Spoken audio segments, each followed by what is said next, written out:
Avant de commencer cette vidéo, j'aimerais déjà que vous me dites en commentaire entre Yohan Garcia et Emiliano Martinez, quel est le gardien de but que vous préférez pour le Barça lors de la saison prochaine. Bonjour les amis, j'espère que vous allez tous très bien, très content de vous retrouver pour cette nouvelle vidéo Mercato. Et oui, la période du Mercato est déjà là, il y aura de plus en plus d'informations, de rumeurs, d'actualités qu'on va traiter. Et celle qu'on va traiter aujourd'hui, elle concerne le poste du gardien de but et concerne plus spécifiquement Yohan Garcia qui a été décrit hier comme la cible principale du Barça pour le poste de gardien de but cet été. Donc dans cette vidéo, on va se focaliser un petit peu sur le gardien en question. On va parler de lui, de plein de choses le concernant, le prix de son transfert, qu'est-ce qu'il pourrait apporter au Barça, quels sont ses points forts, ses points faibles et tout. Bref, dans cette vidéo-là, on va revenir en détail sur le gardien. Donc, avant d'aller plus loin, n'hésitez pas à liker la vidéo, à vous abonner si ce n'est pas encore fait. C'est gratuit et ça me soutient. Sans plus perdre de temps, on va commencer tout de suite par parler de Yohan Garcia. Alors, qui est Yohan Garcia? Actuellement, c'est le gardien de l'Espagnol Barcelone. Il a fait beaucoup parler de lui en Liga cette saison. C'est clairement l'un des meilleurs gardiens de la saison en Liga et il a d'ailleurs été le grand artisan du maintien de l'Espagnol Barcelone en Liga. Il y a 2 jours, ils ont joué un match compliqué contre Las Palmas et c'est au cours de ce match-là qu'ils se sont maintenus en Liga. Et d'ailleurs, on le voit, à la fin du match, il a été soulevé en héros, célébré par tous ses coéquipiers, par tous ses supporters parce qu'il est le grand artisan du maintien de l'Espagnol Barcelone en Liga. Et ça aurait même arrangé le Barça qu'ils aillent en seconde division parce qu'il y avait une clause justement de son contrat qui disait que s'ils vont en deuxième division, son prix pouvait retomber à 15 millions d'euros. Enfin, sa clause libératoire, c'était pareil pour Rafinha à Leeds à l'époque. Mais voilà, finalement, ils sont maintenus en Liga, donc sa clause va rester à 25 millions d'euros. Mais ça reste quand même une très bonne affaire pour le Barça. Et pour vous parler un petit peu du personnage, il a 1,91 m, c'est très grand pour un gardien. Ça veut dire que c'est un très grand gardien et qui a une très grande envergure également dans les cages qu'il exploite très bien.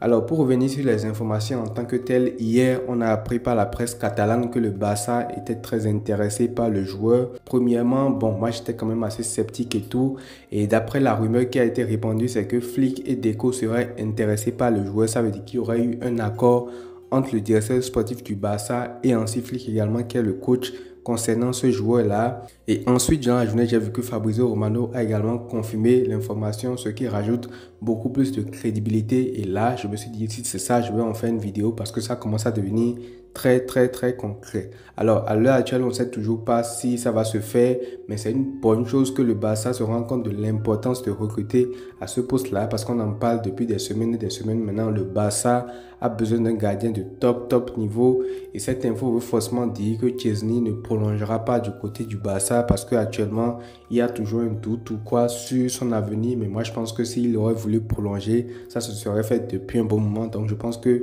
cette info veut non seulement dire que Chesney ne sera pas prolongé et ça veut aussi dire que Ter Stegen sera mis en sérieuse concurrence la saison prochaine et que sa place de titulaire n'est plus du tout assurée parce que tu ne payes pas 25 millions d'euros de clause libératoire pour un gardien aussi prometteur que lui pour venir le mettre sur le banc. Ça n'aurait aucun sens. Maintenant, parlons également du parallèle avec Emiliano Martinez qui avait été évoqué un peu plus tôt. Qu'il vous souvienne, j'avais fait une vidéo sur ça, j'avais dit que c'était une très bonne nouvelle. Et donc, il y a quelques jours, on avait des rumeurs concernant le gardien argentin de Aston Villa après l'annonce de son départ justement du club anglais. J'avais dit que c'était une bonne option pour le Barça et je le maintiens même. Mais peut-être que l'âge a refréné le Barça qui cherche un gardien qui va s'instaurer sur la durée parce que vous le savez, Emiliano Martinez, il aura 33 ans le début de la saison prochaine. Peut-être que ça va déjà un peu vieux pour le Barça qui veut un gardien qui va garder pendant des années et des années, un petit peu comme ça s'est passé avec Ter Stegen qui est arrivé quand même assez jeune pour le Barça. Et c'est le cas de Yohan Garcia qui actuellement a seulement 24 ans, donc qui sera un gardien qui pourra s'instaurer sur la durée. Et je pense que c'est sûrement pour ça que le club mise sur lui au lieu de miser sur un gardien comme Emiliano Martinez qui est déjà un peu plus proche de la fin, ce qui est totalement compréhensible. D'ailleurs, dans la vidéo que j'avais faite, je vous avais dit que soit le Barça mise sur un gardien qui performe tout de suite, dont on est sûr comme Emiliano Martinez, ou soit un gardien à long terme comme Chevalier, comme Yohan Garcia. Et finalement, le Barça a choisi le gardien espagnol.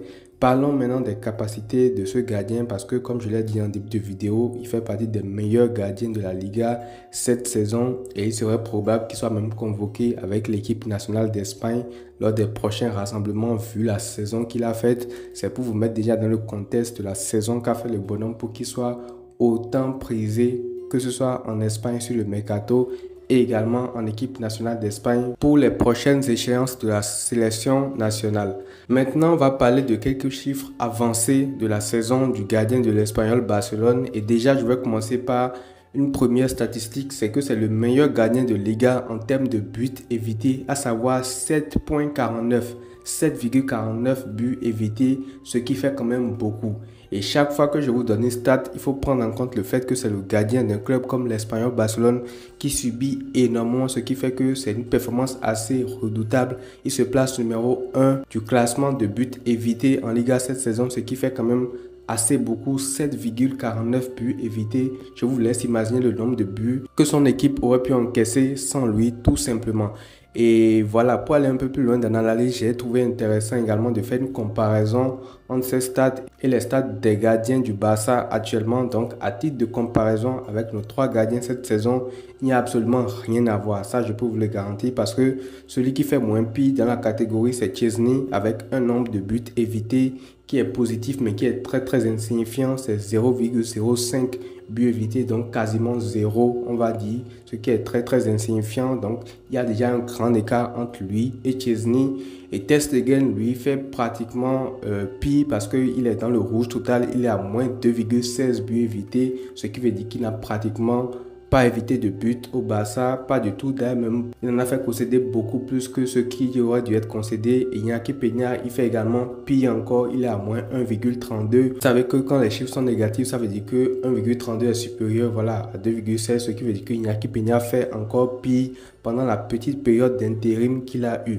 Et tout ça, je vous rappelle que le Barça est une équipe qui domine à 90% du temps ses adversaires. Donc quand on met en perspective ces statistiques-là, ça valorise encore plus la saison de Joan Garcia qui lui est dans une équipe comme l'Espagnol Barcelone. Alors on quitte cette catégorie et on part dans la catégorie moins de buts concédés par match. Dans cette catégorie-là, il est 10e avec 1,3 buts par match concédés alors qu'aucun de nos gardiens, que ce soit Chesney, que ce soit Ter Stegen, que ce soit Iñaki Peña, ne figure dans le top 10. Courtois est 3e de ce classement avec un but encaissé par match. Et je vous laisse imaginer encore une fois où il aurait pu être s'il était dans un club comme le Barça dans cette catégorie-là également. On passe maintenant à la catégorie prochaine qui est la catégorie cage inviolée. Ça veut dire le nombre de clean sheets qu'il a fait. Et il est 7e avec 8 clean sheets en 38 matchs de championnat. Dans ce classement-là, c'est également intéressant de voir qui sont ceux qui sont un peu devant et tout. On constate que Oblak est premier de ce classement avec 15 clean sheets. Ça, c'est normal vu la défense de l'Atlético, tout ça. Et Courtois est 3e de ce classement avec 11 clean sheets. Et dans ce classement, on voit que Chesney, lui, fait également 8 clean sheets comme Joan Garcia, mais il a joué beaucoup moins de matchs que lui. Il n'a pas été là depuis le début de la saison. Donc, encore une fois, c'est assez intéressant cette statistique de Joan Garcia qui est dans ce classement malgré l'équipe qu'il a, malgré le club dans lequel il est. Ensuite, quand on passe dans la catégorie arrêt par match, ça c'est la catégorie que j'adore le plus. Il est leader de ce classement-là, ce qui veut dire qu'il a fait le nombre d'arrêts moyens le plus élevé dans la saison en fait par match. Il a 3,8 arrêts par match, ce qui est énorme pour un gardien. Et ça, c'est le genre de gardien qu'on veut. Ça, c'est le genre de gardien qui pourrait éviter les « il ne pouvait rien faire ». Chaque fois que Ter Stegen ou Chesney encaisse un but, on se dit « bon, il ne pouvait rien faire et tout ». Avec ce genre de statistiques-là, ce genre de gardien, tu peux vraiment éviter ce genre de discours. Tu sais que quand il y a danger, il est là pour servir de rempart, il est là pour te protéger en fait. Et pour pousser la stat un peu plus loin, je vais prendre quelques matchs également de Liga qu'il a fait qui ont été assez impressionnants. Déjà, je vais commencer par le plus impressionnant pour moi, celui-là, je l'ai vu en direct parce que bon, c'était un match du Real Madrid. Il avait été élu MVP contre le Real Madrid après la victoire de l'Espagnol Barcelone, justement 1-0 contre les Madrilènes avec 7 arrêts réalisés dans le match, ce qui a fait gagner clairement les 3 points à l'Espagnol Barcelone et qui vous souviennent même à la suite de ce match, on a déjà commencé à parler assez de lui et c'est ça qu'on recherche au Barça en fait. C'est un gardien comme ça, grand, avec de bons réflexes qui peut te faire beaucoup d'arrêts.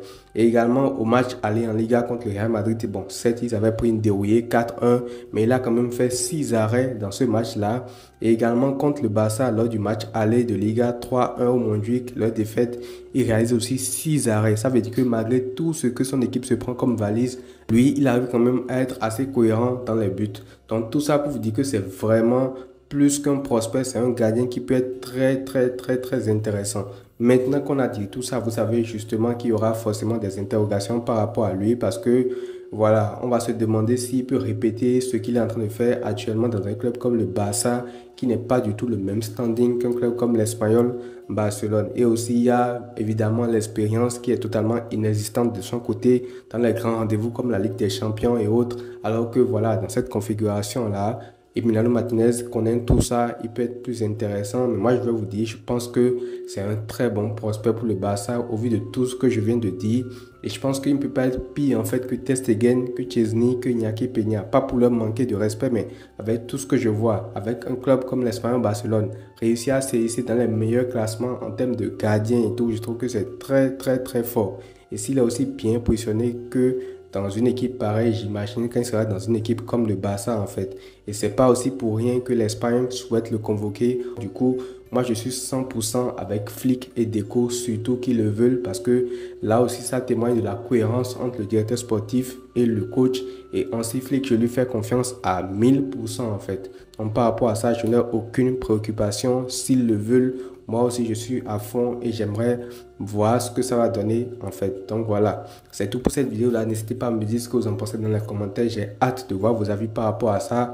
Est-ce que vous préférez Emiliano Martinez ou alors vous préférez Yohan Garcia? Quel serait votre choix préféré? Je vous lirai. Prenez tout soin de vous les amis et à très vite.